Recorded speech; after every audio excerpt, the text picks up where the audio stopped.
Hello, this is Ryan Eisenhuth reporting for PNN. Remember a few years ago when the ALS Ice Bucket Challenge was the biggest fad?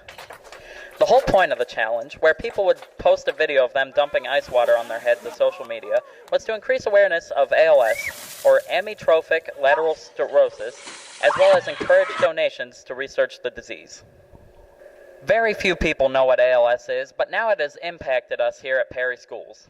Middle school teacher Brandy Siegel has recently been diagnosed with ALS. But what exactly does that mean? Our brain sends signals through pathways called neurons, which tell our muscles what to do.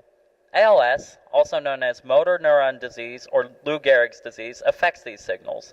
When affected by ALS, neurons in the brain and the spinal cord degenerate and eventually die. This causes muscles to gradually weaken and the brain to slowly lose control over voluntary muscle movement. Because of this, people with ALS have a loss of mobility in the limbs and difficulties with speaking, swallowing, and breathing. ALS is progressive and irreversible with no cure.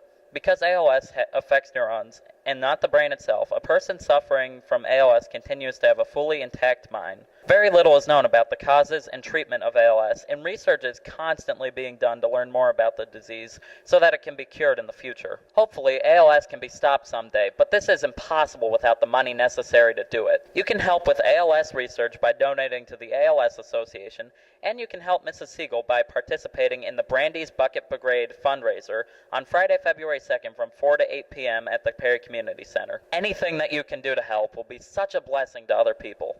This is Ryan Eisenhuth reporting for PNN.